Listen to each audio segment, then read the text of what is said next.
Hi. This is my new mini blacksmith helper. Just pick it up and it locks wherever you put it. Release it, you just push it down. This is a small version of the one I use in the shop. I have one that's 30 inches tall when it's closed and 45 when it's all the way up. This one goes all the way up to 15 inches. When it's closed,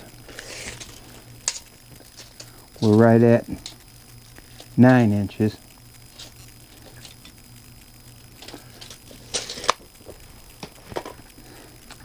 It was a project this morning. It's something I wanted to. I want to use this over in my shop by the other vices where I have something to hold up a long item. And